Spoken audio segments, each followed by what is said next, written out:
This is Will Montgomery, former Washington Redskins center. Yo, what's good, folks? This is Trey Johnson, the headbanger, yo, and you're listening to Mess Hall with Rally Captain and Tailgate Ted. Word. What's going on, Rally? How you doing, man?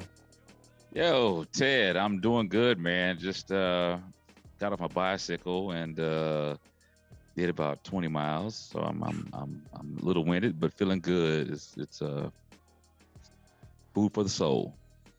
Yeah, 20 miles is a little more than food for the soul, man. That's a buffet. That's a big feast, man. Well, if that's the case, then come May, when I do that century ride, what's that called? That's a smorgasbord. Yeah, we gotta figure that out, man.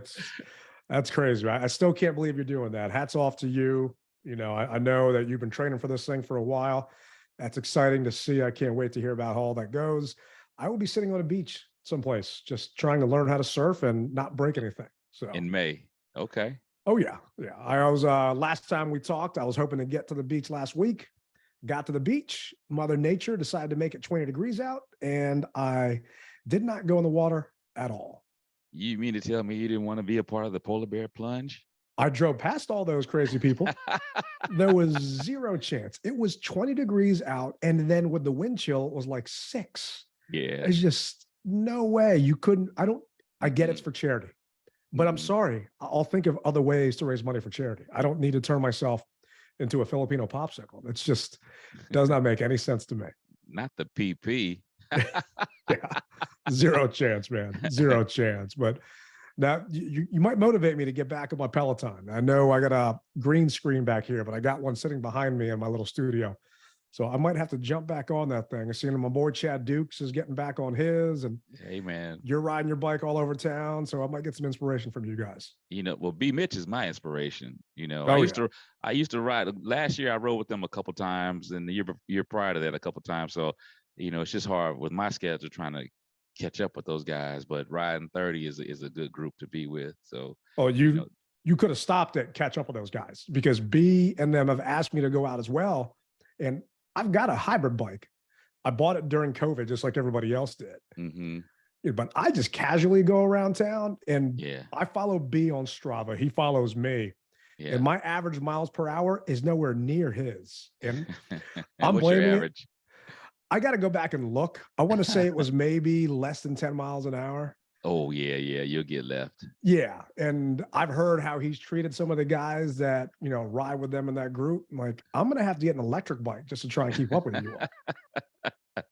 Yeah, those guys average, man, I think sometimes 18 to 19 miles an hour, man. I'm pulling up my Strava right now to see what it says. But yeah, there was zero chance that I was averaging that. And, I don't mind riding because I enjoyed it going around town. I prefer to be on the water now just because it's easier on me.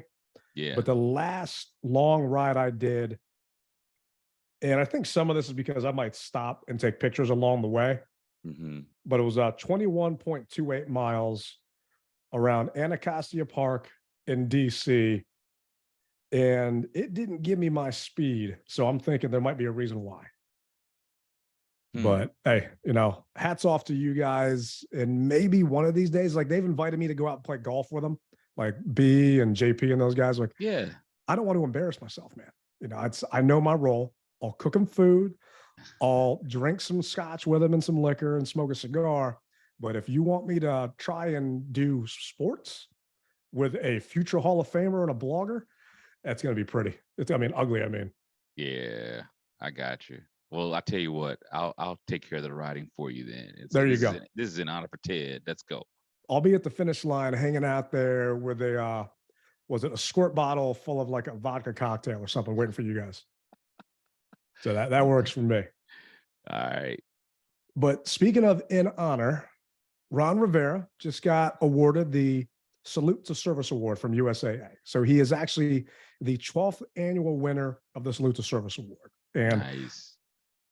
Congrats to Coach. I know the military means a ton to him. His dad was a warrant officer in the military for 32 years. And the Commanders do a ton. They did a ton with the military before we were the Commanders. So I'm thinking that's partially why the name might have somewhat made sense, considering we are in DC and they always do a bunch of big stuff. But they gave Rivera the award because of his efforts seeing troops off as they departed for overseas assignments, hosting 250 military members and veterans to training camp, and contributions to my friends at Operation Warrior Wishes, TAPS, the Tragedy Assistance Program for Survivors, and the USO. So we criticize Coach when he gets things wrong. And I want to commend him, take this time to, give him a round of applause for doing this and getting this right, because, it means a lot to the guys that they had at training camp. And I know a bunch of those guys with Warrior Wishes because they came to Tailgate with me this season, and getting a chance to have that one-on-one time with the players, that meant the world to them. So really hats off to Coach Rivera for doing that. Good job, Coach. Way to go.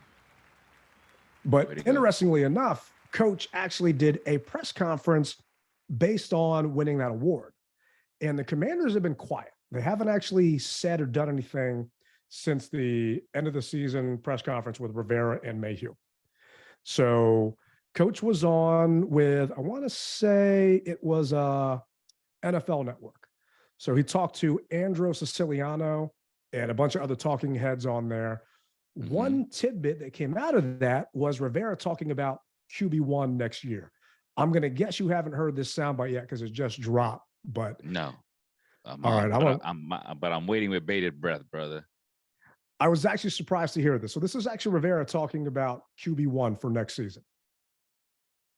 Ron, looking ahead, do you think your starting quarterback week 1 is on your roster right now? Well, I think he most certainly can be. I know this. We will go into OTA's minicamp and training camp with Sam Howell more likely QB1, and we'll see what happens. I mean, it's his opportunity. This is a challenge to him. If he comes out and does the things that he's capable of, we believe he's capable of, he can most certainly be our guy. But we'll find out. And again, that's what competition is going to do. It's going to bring out the best in all our guys. So hearing that going into OTAs and minicamp and training camp, Howell will more than likely be QB1. So I'm not mad at that.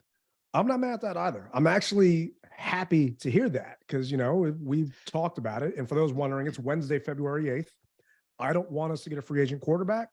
I don't want us to try and get Derek Carr or Geno Smith or some of these other guys out there. I don't want us to draft a quarterback. I want us to roll with Sam and get a cheap backup someplace. And hearing that they're going to potentially give Sam that QB1 spot, I'm all for that. So am I. And the thing I like about it is it puts that young man's mind at ease, even though they say they don't worry about it. It's just, I don't read the media and all that nonsense. It puts his mind at ease. And depending on who the offensive coordinator is, it will give him that much more to be able to get into that playbook and get his mind right, because he knows what it takes to be a starter. I mean, he was a starter in North Carolina. So I'm happy to hear that, because I know if it was me, I'd feel better knowing that, hey, I'm the man. And now it's up to me to put the city and the team on my back and make things happen. Yeah, and I'm sure Hal was excited to hear that from Coach, that soundbite. And, we often like to say less is more with Rivera, but I appreciate this clip and what he said during this USAA Salute to Service, basically press conference that he kind of did with NFL Network. And, the question is, who's the quarterback like QB2 going to be? Because it's not going to be Carson Wentz. We all know he's getting cut. Heineke's a free agent. Scott Turner landed in Las Vegas, so he's with the Raiders. So I was wondering if, the Raiders are getting rid of Derek Carr. They're trading him, or they're going to cut him. I think Carr's owed almost $30 million on his number, but they can cut him for $5 million. So that's a no-brainer. So they gave him permission to start talking to teams. Carr started talking to the Saints today. I think the Saints coach Carr has affiliation with, so they're going to try and trade him. But with that being said, the Raiders don't have a ton of people on their roster. So I'm kind of curious if that means Heineke might go out there with his former BFF, Scott Turner, and maybe compete for a backup role. Interested to hear your thoughts on that, because if that does happen, then where does that leave us with Heineke potentially coming here? Because their quarterbacks right now are Jarrett Stidham and Chase Garber. No idea who in the world Chase Garber is. But Stidham obviously came in last year when Carr got benched. Well, to me, it's a common sense type of thing. I mean, Scott Turner, Heineke, they got that bromance going on. So it only makes sense. I can see Taylor going in and holding that clipboard. He could be another Rex Grossman. I mean, we know Sexy Rex, he held that clipboard for a long time with us, bro. So, just waiting for his opportunity. I can see that happening. I really can. And, yeah, I can too. And with him not really asking for a lot of money, Las Vegas has money, so yeah, they're going to free up a ton of cap space. Yep, they can throw something at him, But better yet, I'm not even worried about that. What I'm worried about. I shouldn't even say worried. I echo what you said. I'm very happy that Sam Howell. That's what I'm gonna focus on.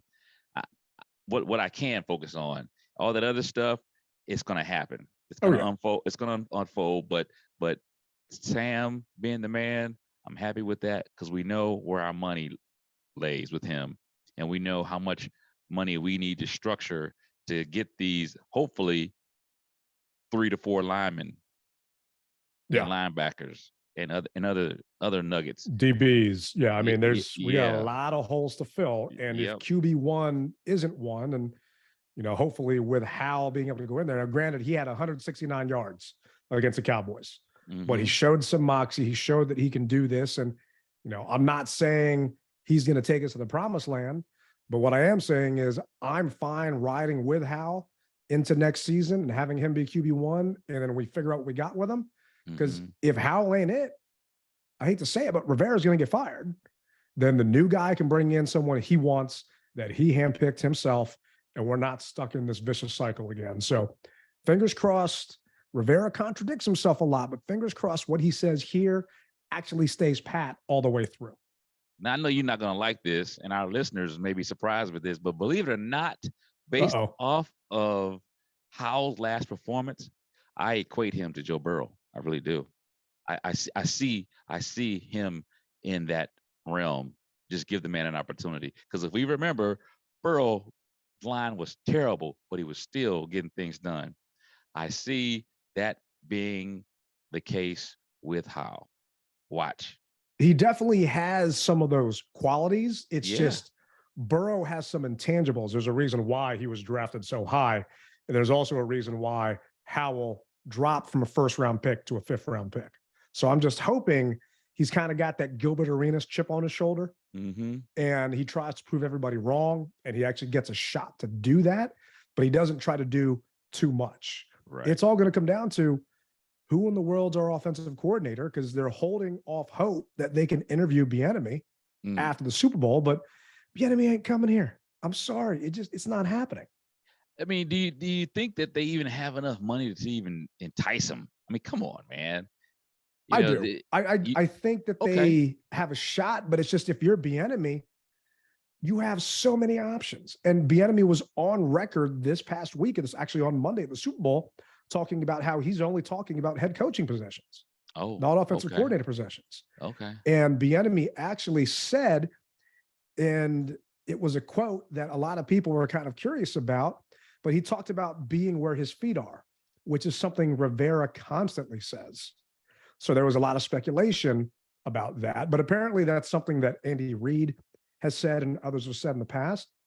But Bieniemy basically said that, he's happy in Kansas City. Now, his contract in Kansas City is up, so he can either re-up his contract or he goes someplace else. But so Bieniemy's not coming here, and coordinators are getting gobbled up left and right.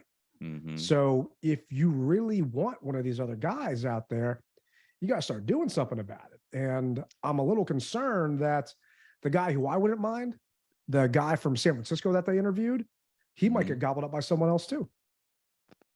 Then they'll go back to Zampese. Which I'll be fine with, because that gives Howell another shot of being in a similar system and not having to learn new language, being it his only second year in the league.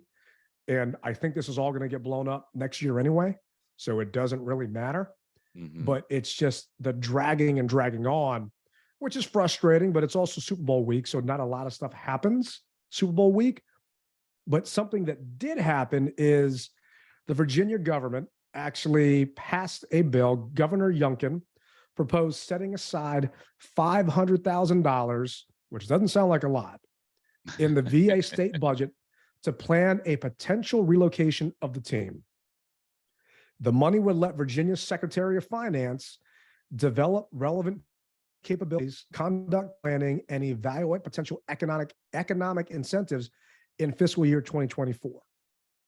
So they're talking about creating another stadium authority. It says here the House of Delegates Appropriations Committee unanimously approved a budget proposal Sunday to create a football stadium authority and study potential incentives to help bring the team from Maryland to Virginia. So we're in this cycle again where Virginia is trying to throw their hat back in the ring, knowing that a potential ownership change is in play, and that, hey, maybe if Bezos or someone else comes in, they'd be easier to deal with, and they might not have to take as many taxpayer dollars out of it to get a team to come there. Curious what your thoughts are on the whole Virginia Stadium thing now. The only time that I was even vaguely interested in a stadium in Virginia is when they were talking about putting it in Alexandria. And we know now that that's a long gone idea from here. But I think that was that 90 that they were talking about that It's been a area while. in Alexandria. Yeah. That's the only place that to me would have made sense as far as location wise. Any other place in Virginia, I don't want it. Not once again, and we've swam these waters before. Would I still go to the games? Yeah, I still would go to the games. It's closer maybe to you. Maybe not as a season ticket holder, but I will still go to the games, the bigger games, or how about this, the opponents that I want to see. Yeah. Okay. So I would still probably go, but if they want to create a bidding war, fine. We all know where it needs to go. We all know where it pretty much will go with the new owner. My fingers are crossed. I say that. So stop, playing around and let's just get past this first hurdle, which is when is DS going to go ahead and let the cat out of the bag that he's done. We know he's done. Yeah. Done. And go ahead and move forward. And then once we move forward, if they want, whether it's Maryland, Virginia, DC, RFK, they want to create a bidding war, whatever have you, so be it. But we got to clear the first hurdle. And yeah, $500,000. I mean, I don't have that. I may have it in assets, but Yeah. as far as, cash on hand, I don't have that. So Hey, all that old Redskins gear is going to be worth something someday. It doesn't sound like a lot of money, bro. Now, if he said, hey, we're throwing up $1 million, or we're throwing up 2 million or higher, then you might have my ear. But 500,000, that's just basically putting a fork on the table, and you still are missing the plate, the placemat. You know what I'm saying? So, Youngkin. Yeah, they went through this last year, Yeah. and then they had a chance to vote on it, and the vote never happened because people basically polled their constituents, and nobody wanted to work with Snyder. Mhm. And breaking news, Roger Goodell just spoke at the Super Bowl, and he was asked about the Marriage of White investigation, and Goodell came out and said, there's no timeline on the completion of the Marriage of White investigation into Dan Snyder and the Washington Commanders, and there's no update on the sale. So the smoking gun that everyone's been waiting for is potentially the Marriage of White report. Well, Goodell just said, no timeline. So I feel that they're stringing this out to let Dan walk away on his own terms and sell the team, and this report may never see the light of day.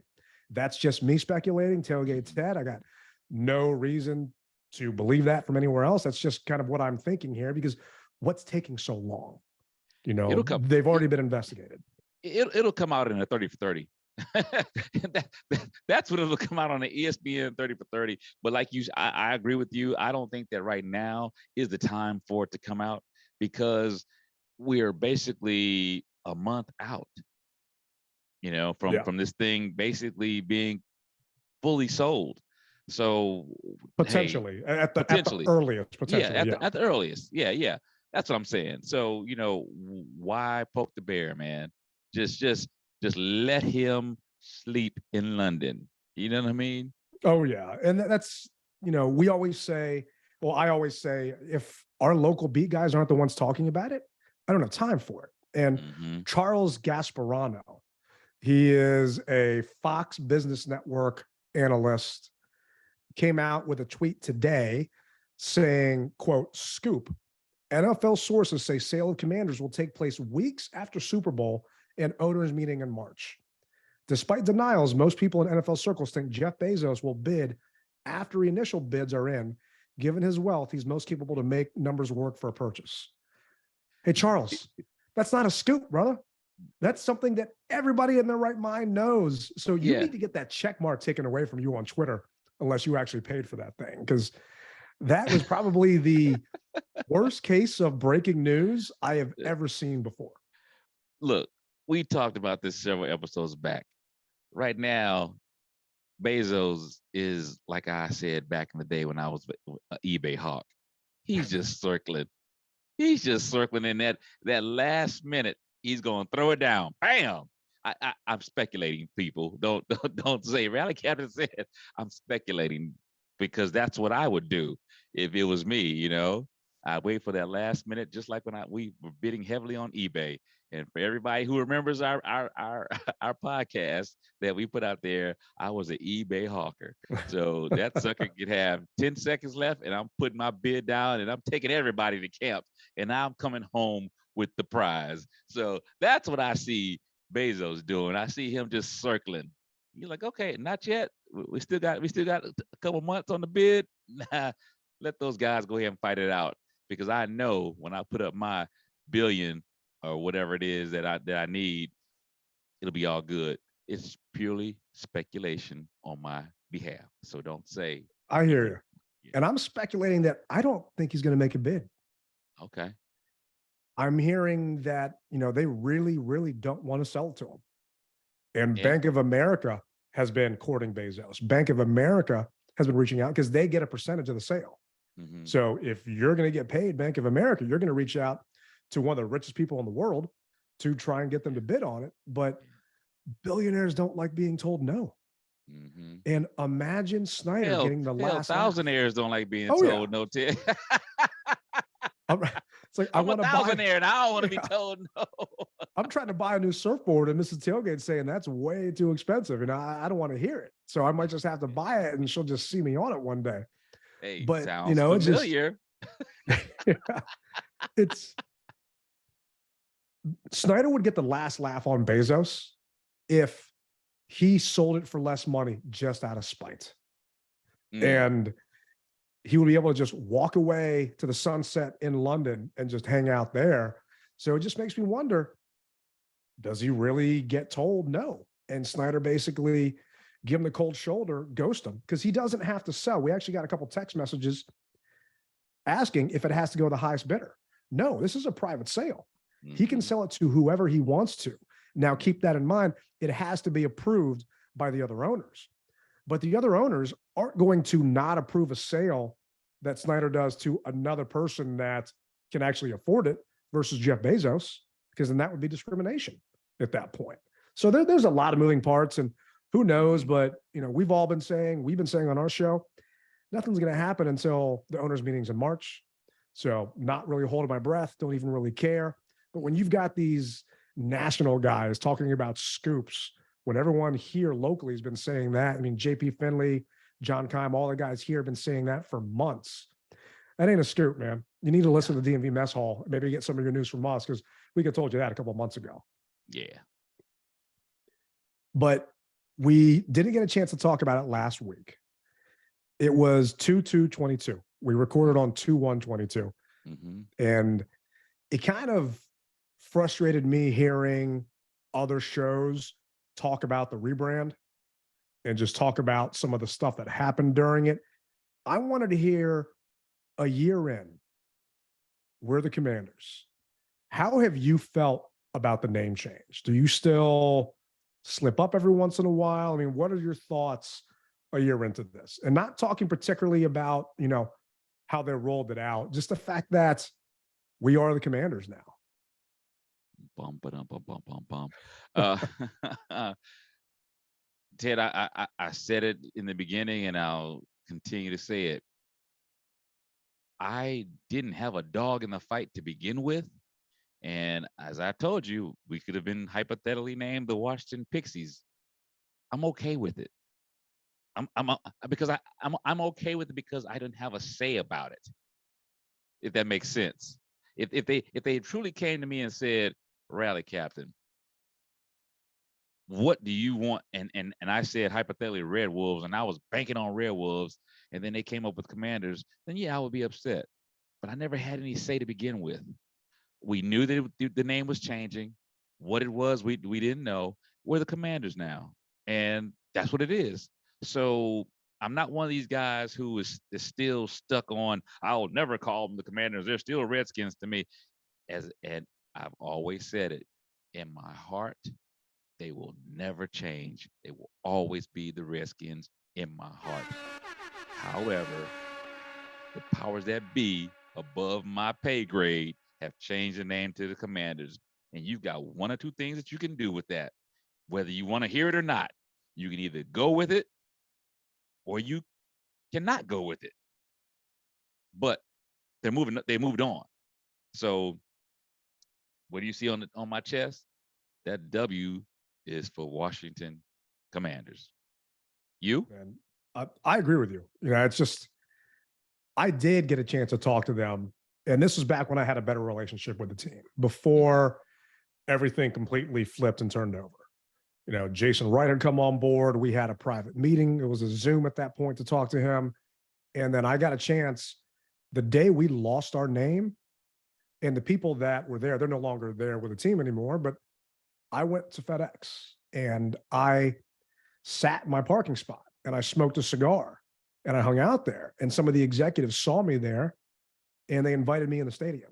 And we sat in my seats, in my section, for maybe 2 hours and talked about the name and it changing and what we're going to be in the interim. And I gave my recommendation. And then they told me why that wouldn't work. And my recommendation, which was based off of a recommendation from one of my crew members from the Tailgate, was the Washington Hail. So we get to keep Hail at that point in the name, but Hail as in a hailstorm. You've got the Tampa Bay Lightning. We would be the Washington Hail. And it kind of fits different things and somewhat a nod.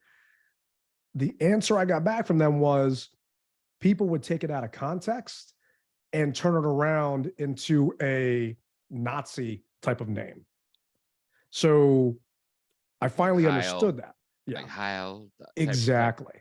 So they were saying, I hear you. Okay. And that's why, remember when we did that event with Will Misselbrook, the rebrand guy, and Jason, and they talked about how Washington Hogs was a name that women fans of this team did not want because it was a derogatory term in their eyes and they didn't want that backlash. So it immediately got shot down by that base that they ended up polling and taking surveys from. So, but okay, hold on. And I hate to interrupt you, but see, what bothers me about all that is this: what's our mascot? Major Teddy. I hear. What is he? He's a hog. Come on. So don't do that to me. That's what they said. Don't. You were there too. Yes, I was, and I understand that. But man, don't do that to me. And that's why I say that to me is, look, they did what they did, so we have what we have. But when you say stuff like that, then to me, that the mascot should not have been a hog. It was a cash grab, in my opinion. They went to that because during this entire rebrand, movies, TV shows like Stranger Things, you know, and then you've got like all these, like that 90s show is now on Netflix. It's nostalgia. People watch those shows because of nostalgia. It reminds you of stuff from growing up. So they kept the fight song with the same lyrics to a degree because they wanted people to have that nostalgia feel to it. They kept the colors burgundy and gold because they knew that the fan base would revolt if you try to change this to red, white, and blue. You know, and they used a hog to try and honor the past teams at that point and what we're famous for. But in actuality, all they did was screw themselves up because the hogs, they don't even own that trademark. So it's just, in my opinion, the rebrand was not done right. But I have made peace with the name. I have stopped calling them the old name by accident, just because I have to for TV. I'm going to be on Fox 5 Friday, cooking up a Super Bowl feast over there. You know, I'm going to get a chance to talk about the Commanders. And I haven't been able to wear my old gear on TV just because they didn't want to see it on TV. So I get it. And those fans that are still holding out, you know, you guys will come around whenever you come around, and you don't. Hey, that's you. But some people are holding hope that a new owner is going to come in and change it again. And you and I are on record saying we ain't going to be down for that.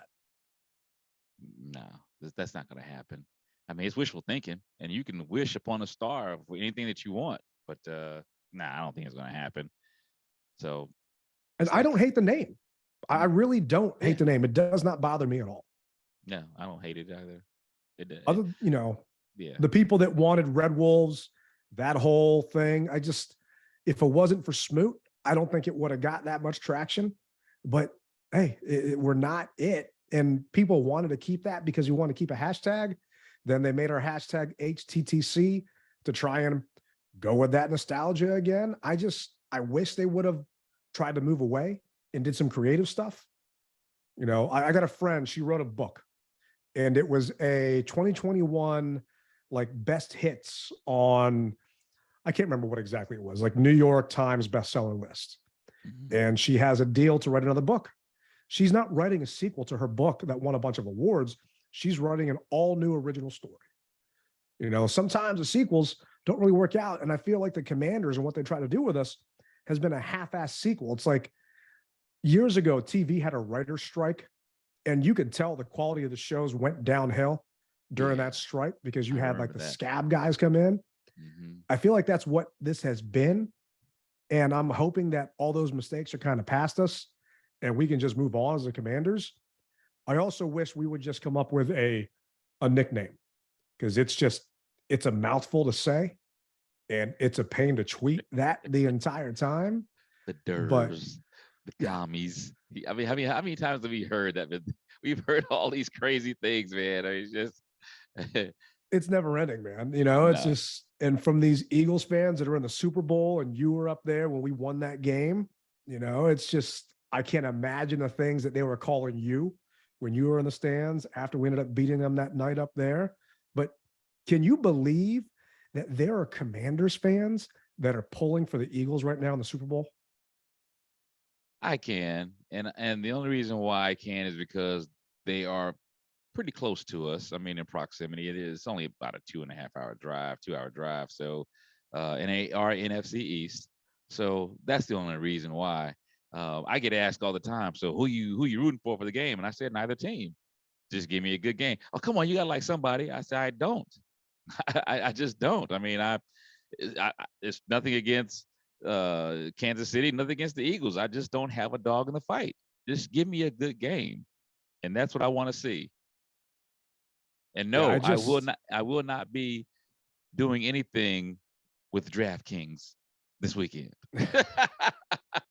I was so happy there was nothing to bet on this past weekend. I mean, I ended up, we went to the beach. I watched the Ovechkin documentary on ABC. I watched some of the Pro Bowl. I didn't mind the dodgeball that they have for the Pro Bowl. The flag football I could have kind of done without, but I didn't really mind how they changed the Pro Bowl game up. It was weird, though, that they split it up over 3 days. I guess actually 4 days, Thursday, Friday, Saturday, and Sunday. So it was just a lot going on. Did you get a chance to watch any of the Pro Bowl stuff? No. Did you see Terry in the water balloon, at least on Instagram or Twitter? I saw a picture of him making a goofy face trying what it looked like to catch it or something to that effect. But that stuff just doesn't move me. Yeah. So, I had so many other things that I was working on that the Pro Bowl was just not one of my highlights that I was trying to sit down in front of the television and watch. It just wasn't. Yeah. And for me, it was just literally sitting around waiting to go out and go do stuff, or it was way too cold to go out. So I sat on my couch and watched that. But fans were upset because Terry basically he didn't sacrifice his body and dive for the water balloon, but he lunged and caught the water balloon, and people were kind of judging it. Was it a catch? Was it not a catch? And this and that. And some people are criticizing, saying he could have, hurt himself or messed up his knee based upon the pictures and all this stuff. I'm like, these guys are out there having fun. Let them have fun. It is what it is. But I am not on board for rooting for the Eagles. I mean, I think the Eagles are going to win Sunday. Let me put that out there. I think that they are the better team. I think that they have a chance to actually really pull this off. I am not rooting for them. But if I was going to bet on FanDuel, which I'm going to on Friday when I'm in Maryland, I'm putting money on the Eagles because I think they are going to win this game just because Mahomes isn't 100%. They've got some banged up corners. They've got 2 rookies starting in their defense. The Eagles have the better offensive line. They got the better pass rush.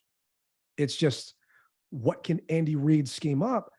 But I don't understand. Like Micah Parsons was on Twitter the other day saying he's rooting for the Eagles. It's like, that's your rival. How can you be rooting for your rival to win a Super Bowl? I don't get that. Like the city of New York, I'm sure you saw this, the Empire State Building. Yeah. They changed their colors to the Eagles colors. Green and white. And I think it's just because it's interconference. That's all, bro. I mean, that's it. Unless I hear why exactly Micah Parsons says it, I'm just going to go with interconference. Does he say why? I don't remember exactly why he did it at that point. He go win a bowl for our division. Okay. Yeah, conference. And this isn't like college. This isn't like the SEC wanting to keep it there. The one thing we had over the Eagles for years was the fact that their trophy case was empty. Yeah. Right. The last thing we need is for them to add a second Lombardi to their trophy case when we've only got 3. Yes, we've got 5 championships, but we only got 3. So the last thing I want is for them to be happy, add another Lombardi there, same division or not. And then you've got these, I'm sorry, delusional Washington fans saying, well, the Eagles won the Super Bowl and we beat the Eagles. So does that mean we're better than them? No, they didn't say that. They do, man. They do. Come on. Take that win for what it was. I mean, at the time it was a great win. It was a great feeling, but the better team is still playing. So don't even go there. Just come on, guys. Stop.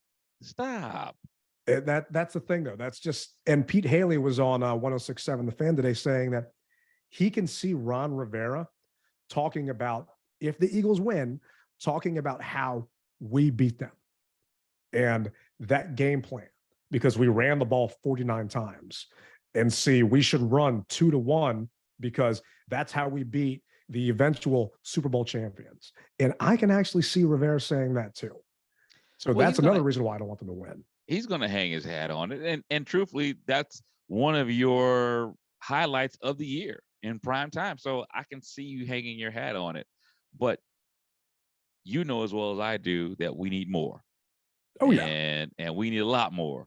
So while that was a feel-good victory, and I rubbed my face all in the Eagles fans up in Philly. And yes, you can do that, ladies and gentlemen. Don't get it out of your mind that you can't go to Philly with your colors on, and just stop it.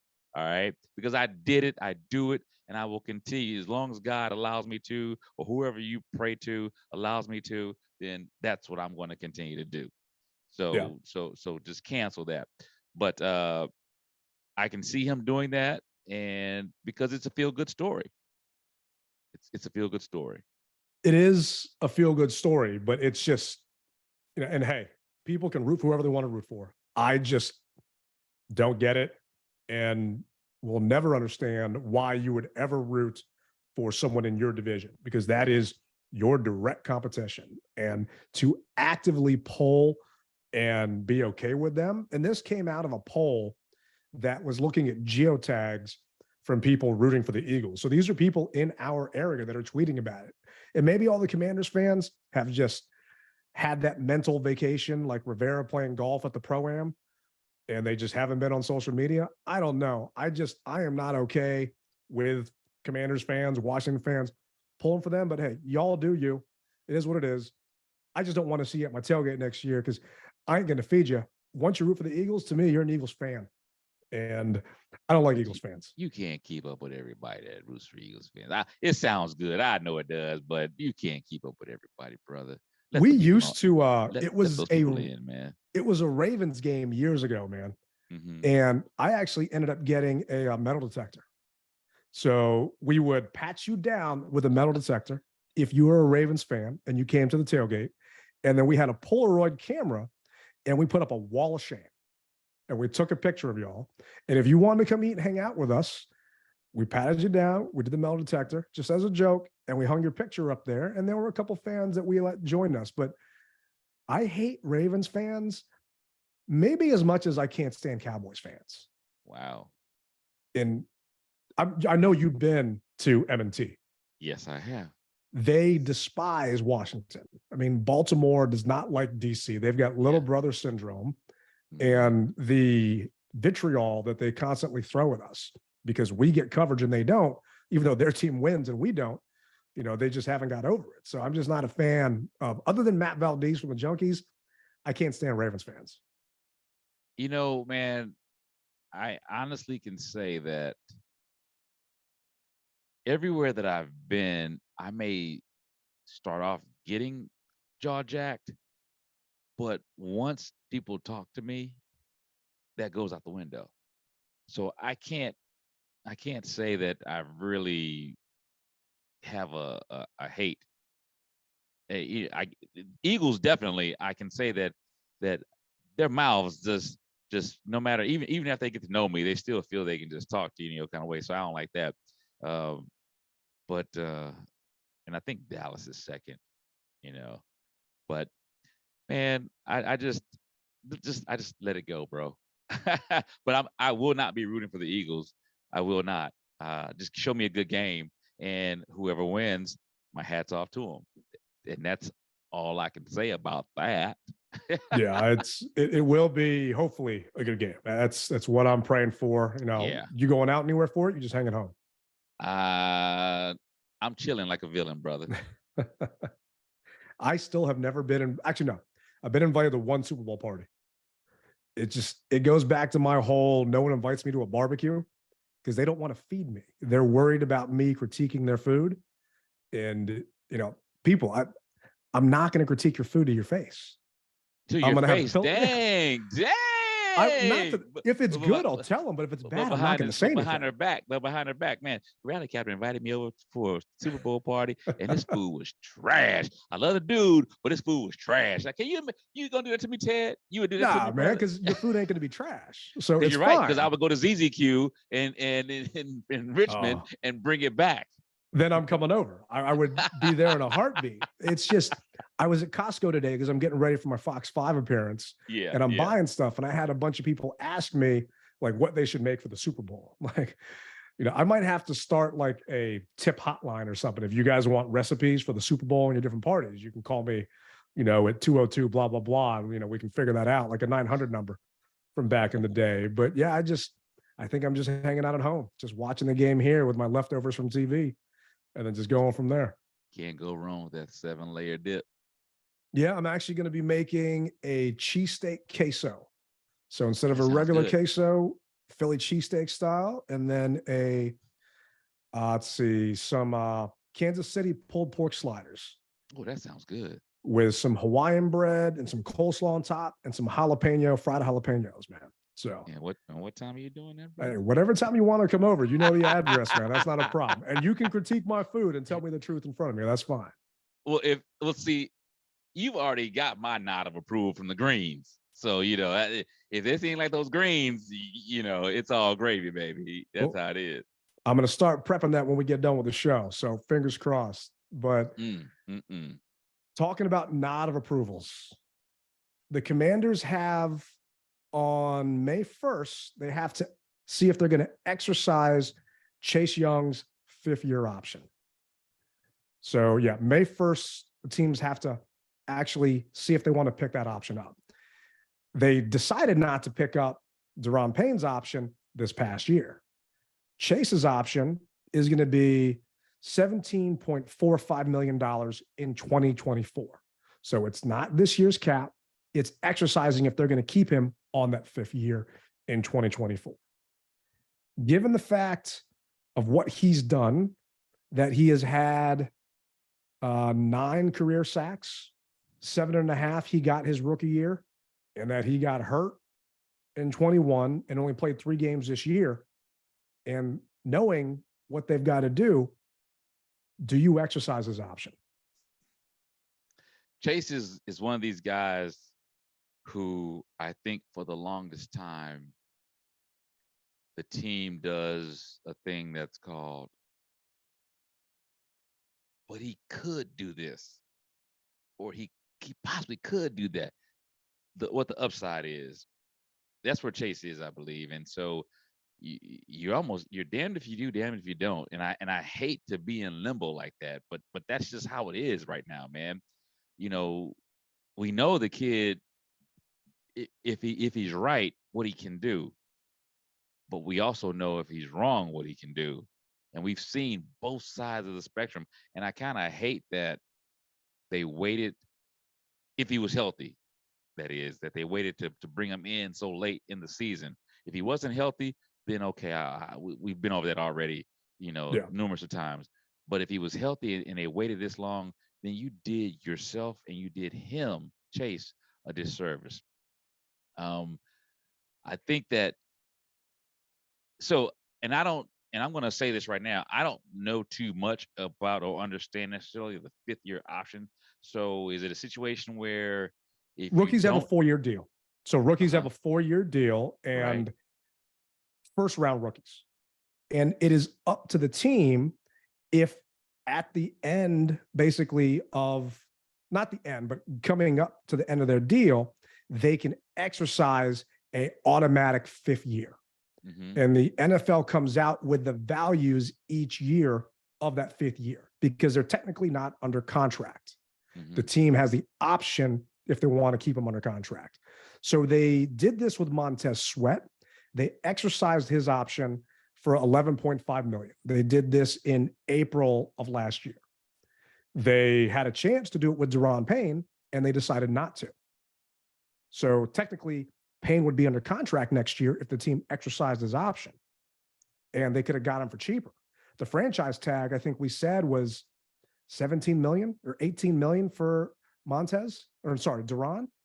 They could have exercised his option and got him for a lot less than $18 million next year, but Rivera didn't want to do it. The Martys didn't want to do it because they extended John Allen and they drafted Phil Mathis, and they basically had a plan to get out of being in the Daron Payne business. Well, the team Daron balls out. Yeah. Daron balls out, gets 11.5 sacks. He's going to get paid. Is he going to get paid by the Commanders? And on top of that, Montez is getting paid. Do you also then want to spend almost $18 million on Chase Young's potential? And the problem I have is, as I said, you're damned if you do, damned if you don't, because the minute that you don't, and hypothetically he goes somewhere else and he balls out, what do we always have done? We've said it, man, that guy was on our team. Oh yeah. We've said it so many times, but on the flip side, he wets the bed, and we're saying, "Whoo, man, I'm glad we didn't do that." You just don't know. So I think if I had to roll a dice, and that's all I can go by, I'm going to have to go ahead and give it to him. And then I'd have to give it to him and see where he is, and then I'd have to let him go if he doesn't come up to what I need him to be. So just for numbers wise, and these numbers are going to go up, the 2023 salary cap tag number for a defensive end is $19.7 million. So let's say the Commanders decide not to exercise his option and Chase balls out. They're going to have to tag him or extend him if they want to keep him. And that defensive end franchise tag number is going to be more than 19 million. It's going to be in the 20 something because it always goes up because it's the average of the different defensive ends, people at your position. So I'm with you. We don't know how Chase is going to be.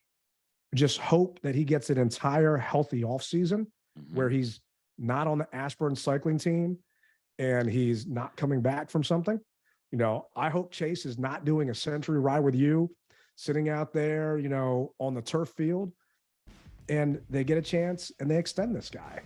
And then during that, they do what they did with Terry and with John because he balled out. They give him a legit extension. Selfishly, because I bought a 99 black Commanders jersey, but I did like what I saw from Chase when he did come back in this season. Yeah. And I'm with you. Hopefully he is doing the right thing this offseason to get himself together, because he also has some demons in his head, regardless of whether he wants to admit it or not. He in his mind needs to know that he can do it. And we had a small sample size for those couple games to where he did show promise, but he still just didn't. But we saw, you know, specks of it. We need to see a full swath of it instead of specks. So, hey, man, I say you got to go ahead and sign him, and you got to let the chips fall where they fall. But hopefully he's doing what he needs to do as a professional to get himself in order to make it right.